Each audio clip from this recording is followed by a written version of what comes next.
কাফিররা এই প্রথম এমন এক বই দেখল যা একই সাথে বার্তা আবার মিরাকেলও, এটা আগেই প্রমাণ করেছি। তারা বলছে, থামো থামো থামো, শব্দের মধ্যে আহামরি এমন কি আছে? নতুন কিছু দাও আমাদেরকে। তুমি কি এই মরুভূমি নিয়ে একে স্বর্ণ বানিয়ে দিতে পারবে? সেটা হবে অসাধারণ। যদি তোমার আল্লাহ এটা করতে পারেন, আমি মুসলিম হয়ে যাব, খুব মজা হবে। নইলে এক কাজ করো, ইন তুবি আবা ইনকুন্তুম সাদিকিন, দেখো আমরা আমাদের দাদা পরদাদাদেরকে বিশ্বাস করি। তারা খুবই প্রজ্ঞাবান ছিলেন, কিন্তু তারা তো মারা গেছেন। তাই আমার দাদা যদি বলে যে তুমি সত্যিই নবী, তাহলে তোমাকে বিশ্বাস করব। কিন্তু দাদা যেহেতু মারাই গেছে, এক কাজ করো, আমার দাদাকে মৃত থেকে জীবিত করে দাও। তিনি উঠে বলবেন তুমি সত্যি নবী, আমিও বিশ্বাস করব। মুশরিকরা বলতো, আমি তোমাকে শুধু তখনই বিশ্বাস করব যখন কোনো মিরাকেল দেখব। মিরাকেল শুনে না, বরং দেখে বিশ্বাস করব। এখন সে কি মিরাকেল শুনছে? হ্যাঁ, মিরাকেলটা কি? কোরআন। কিন্তু কিছু কাফির বলল, এটা যথেষ্ট না, আমাদের কিছু দেখতে হবে। তাই আমার প্রশ্নটা হলো, আগেই উত্তর দিয়েছি, দেখি আপনারা মনে রেখেছেন কিনা। আল্লাহ কি পূর্বে চোখে দেখার জন্য মিরাকেল পাঠিয়েছিলেন? সেটা কি কাজ করেছে? সেসব জাতির কি হয়েছিল? তাই যদি আল্লাহ চোখের জন্য এবার মিরাকেল পাঠান, কি হওয়া উচিত? তাহলে এই জাতি ধ্বংস হয়ে যাবে। কিন্তু বড় এক সমস্যা আছে, ইনি তো শেষ নবী, আর এরাও শেষ জাতি। এই জাতি যদি ধ্বংস হয়ে যায়, দুনিয়াতে কোনো হেদায়েত অবশিষ্ট থাকবে না। কি হওয়া উচিত? এই জাতির ধ্বংস হওয়া যাবে না। এর মানে চোখের জন্য কোনো মিরাকেল পাঠাতে পারবেন না, পারবেন না। আর যদিও পাঠান, তবু আল্লাহ কিছু একটা করে তাদেরকে দয়া দেখাবেন। চাঁদ দ্বিখণ্ডিত করার পরেও তবুও সেটা তাদের জন্য যথেষ্ট ছিল না। তাছাড়া দেখুন, তারা শুধু চাচ্ছিল চাচ্ছিল আর চাচ্ছিল। আল্লাহ চাঁদ দ্বিখণ্ডিত করার পরেও কোনো কাজ হয়নি। আর এটা আমেরিকাতেও বেশ কমন। তারা বলেছিল আমি বিশ্বাস করব যখন চোখে দেখব। এটাই অবিশ্বাসীদের বক্তব্য ছিল, আমি শুধু দেখার পরই বিশ্বাস করব। এখন আল্লাহ নিজের মতো করে উত্তর দিচ্ছেন। আপনাদেরকে বলেছি, মানুষ আর প্রাণীদের মধ্যে পার্থক্য আছে, ঠিক? মানুষ কিভাবে যোগাযোগ করে? কথা।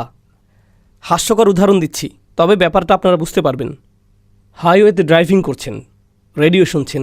এই হাইওয়েতে একটি দুর্ঘটনা ঘটেছে, বড় ট্রাফিক জ্যাম আছে, বের হয়ে যান।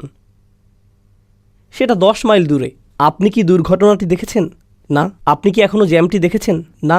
শুধুমাত্র রেডিওতেই কথাটি শুনেছেন, এটাই শুধু শুনেছেন, আর কিছুই না। আপনি বের হয়ে যান নাকি না? নাকি বলেন, আরে রেডিওর এই কুফফাররা, ইন জাআকুম ফাসিকুম বিনাবা ইন ফাতাবাইয়ানু, আমি এসব কুফফারদের বিশ্বাস করি না, সোজা যেয়ে নিজের চোখেই দেখব, নিজে দেখেই বিশ্বাস করব। না, আপনি ঠিকই বেরিয়ে যান, তাই না? আপনি দেখেননি, তবুও কি বের হয়েছেন। ডাক্তারের কাছে গেলেন, তিনি আপনার পরীক্ষা করলেন, স্ক্যান করলেন, ঠিক আছে? এরপর বললেন আপনার এই সমস্যা আছে, এই ইনফেকশন আছে, আপনার রক্তের পরীক্ষা করে এই ইনফেকশন পেয়েছি, আপনাকে এই ওষুধগুলো খেতে হবে। আপনি কি ব্যাকটেরিয়াগুলো দেখেছেন? আপনি তো দেখেননি। কিন্তু ডাক্তার যখন ওষুধ নিতে বলল, দেখি আমি ব্যাকটেরিয়াগুলোকে দেখব, দেখি চর বসিয়ে দেই, আমি ব্যাকটেরিয়া ঘৃণা করি, আমার শরীরে কেন এসেছিস? আপনি বিশ্বাস করে ফেলেন। কেন? কারণ যখন মানুষ কথা বলে, আপনার সাথে নির্ভরযোগ্য তথ্য দেয়, তখন সেটা দ্বারা উপকৃত হয়ে কাজ করতে পারেন। এভাবেই পুরো জীবনযাপন করেন আপনি, এভাবেই আপনি গাড়ি চালান, এভাবেই আপনি মেডিকেল ডাক্তারের উপকার নেন। যখন কেউ আপনার ক্যারিয়ার নিয়ে উপদেশ দেয়, তখনও এটাই করেন আপনি। সেই উপদেশ গ্রহণ করেন, কারণ মনে করেন তারা নির্ভরযোগ্য তথ্যের উৎস হতে পারে। এভাবেই জীবন কেটে যায়, এভাবেই জীবন পার করেন।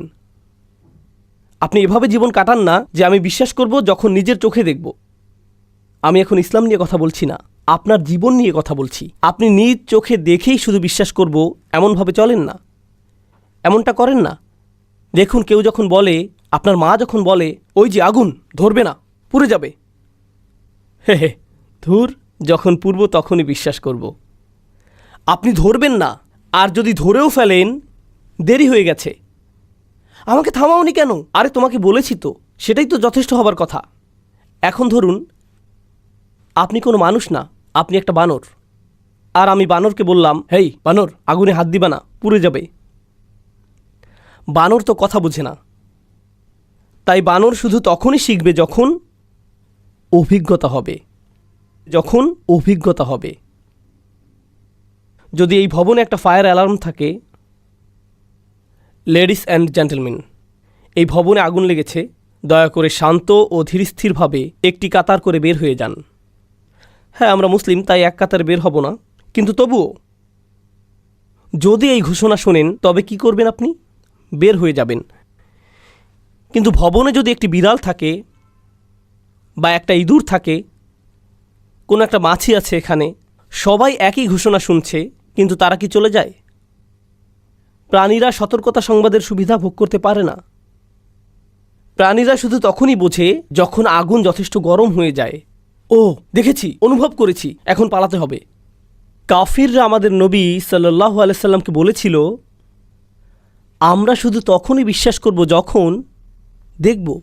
আর আল্লাহ বললেন, আমি জানোয়ারদের উপর ওহী নাজিল করিনি, ওহী নাজিল করেছি খলাকা আল ইনসান। মানুষের তো শোনার সক্ষমতা থাকার কথা, সতর্কতা গ্রহণ করবে। আমি তোমাদের সাথে জানোয়ারদের মতো আচরণ করিনি, কারণ তোমরা মানুষ। আমি তোমাদের সাথে জানোয়ারদের মতো আচরণ করিনি। আল্লাহর রহমত এটা যে তোমাদের সাথে মানুষের মতো আচরণ করেছেন, কথা দেবার মাধ্যমে, মার দিয়ে নয়, শব্দ দিচ্ছেন তিনি। তারা তবুও বলছে, না না না, আমরা এখনও দেখতে চাই। আল্লাহ বলছেন, কি দেখনি তোমরা? আশ-শামসু ওয়াল কমারু বিহুসবান। সূর্য চন্দ্র এক নিখুঁত ক্যালেন্ডার অনুসরণ করে। প্রত্যেকটি দিন তোমরা আল্লাহর ক্ষমতা দেখতে পাচ্ছ। এটাও যথেষ্ট না তোমাদের জন্যে? এটা অসাধারণ লাগে না তোমাদের? পৃথিবীকে বেঁচে থাকার জন্যে, এখানে জীবনের অস্তিত্ব থাকার জন্যে সূর্য একদম নিখুঁত দূরত্বে অবস্থান করছে। জোয়ার ভাটার জন্য চাঁদও একদম নিখুঁত দূরত্বে অবস্থান করছে। ক্যালেন্ডার তৈরি করার জন্যেও মানুষের তৈরি সমস্ত ক্যালেন্ডার হয় সৌর অথবা চন্দ্রের ভিত্তিতে। আমাদের সমস্ত সময়ের হিসেব সৌর কিংবা চন্দ্রের সম্পর্কিত। আল্লাহ আমাদের মুসলিমদের বলে দিয়েছেন যেন চাঁদ আর সূর্যের প্রতি ভালো করে লক্ষ্য করি। কেন? কারণ দৈনন্দিন জীবনে আমরা সূর্য খেয়াল করি কিসের জন্যে? নামাজের সময়ের জন্য। আর বাৎসরিকভাবে আমরা চাঁদের খেয়াল রাখি কিসের জন্য? হজ, রমজান, শাওয়াল। সূর্য হলো আমাদের ঘড়ি আর চাঁদ আমাদের ক্যালেন্ডার, তাই না? আবারও বলছি, সূর্য হলো আমাদের কি? ঘড়ি, আর চাঁদ আমাদের ক্যালেন্ডার। দেখুন, আপনাদের বাসার দেয়ালে একটা ঘড়ি আর ক্যালেন্ডার আছে, তাই না? আল্লাহ আকাশে একটি ঘড়ি আর একটি ক্যালেন্ডার বসিয়ে দিয়েছেন, আপনাকে ঝোলাতে হবে না। আর আপনার ঘড়ি, ক্যালেন্ডার কখনো ভুল হয়, পৃষ্ঠা উল্টাতে ভুলে যান, কিংবা দেয়াল ঘড়ির ব্যাটারি শেষ হয়ে যায়, কিন্তু তিনি যেই ঘড়ি আর ক্যালেন্ডার আকাশে বসিয়েছেন কখনোই ব্যাটারি শেষ হয় না। আশ-শামসু ওয়াল কমারু বিহুসবান। কি অসাধারণ! তোমরা কি দেখো না গর্ধব? সূর্যটা দেখো, চাঁদটাকে দেখো, কোত্থেকে এসেছে মনে হয়? আর তাই আল্লাহ আমাদের বলছেন দুই ধরনের আয়াতের কথা। একটি হলো কোরআনের আয়াত, যেটা এই লোকেরা অস্বীকার করেছে, কিন্তু কোরআনের এই আয়াত অস্বীকারেরও অনেক আগে থেকেই তারা এই দুই চোখের আয়াতকে অস্বীকার করে আসছে। তারা বলে শুধুমাত্র দেখেই বিশ্বাস করব। আল্লাহ বলছেন, তোমরা তো কিছুই দেখতে পাও না, সমস্যা কি তোমাদের? দেখার তো বহু জিনিসই আছে। তাই এই পরিচ্ছেদের বাকিটা কি হবে? দুই চোখে যা দেখতে পান, এটাই হবে চিন্তার কেন্দ্র। কি দেখতে পান, এটা নিয়ে আর একটা কথা বলবো, এরপরে এই সেশন শেষ করব। সূর্য আর চন্দ্র নির্ভুল হিসাব অনুসরণ করে, হুসবান। কিন্তু হুসবানের আরেক অর্থ হলো ধ্বংস। হুসবান শব্দটির দুটো অর্থ। সূর্য আর চন্দ্র নির্ভুল হিসেব অনুসরণ করে, আরেক অর্থ হলো চন্দ্র আর সূর্য ধ্বংসের খুবই নিকটবর্তী। কি হবার খুবই নিকটে? ধ্বংসপ্রাপ্ত। যেমন আল্লাহ সূরাতুল কাহাফে বলেন, আও ইরসিলা আলাইহা হুসবানাম মিনাস সামাই ফাতুসবিহা সাইদান যালাকা। আল্লাহ আসমান থেকে হুসবান পাঠিয়ে তোমাদের বাগান ধ্বংস করে দিতে পারেন, মানে আল্লাহ আকাশ থেকে ধ্বংস পাঠাতে পারেন। সূরাতুল কাহাফে হুসবান ধ্বংস অর্থে এসেছে।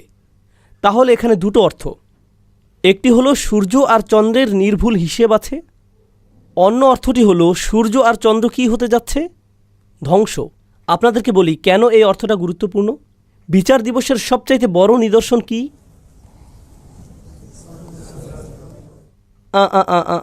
না, সেটা সবচাইতে বড় নিদর্শন না, এটা সর্বশেষ নিদর্শন। সর্ববৃহৎ নিদর্শন। না, সেটা শেষ নিদর্শন, সবচাইতে বড় নিদর্শন না। সবচাইতে বড় নিদর্শন কি?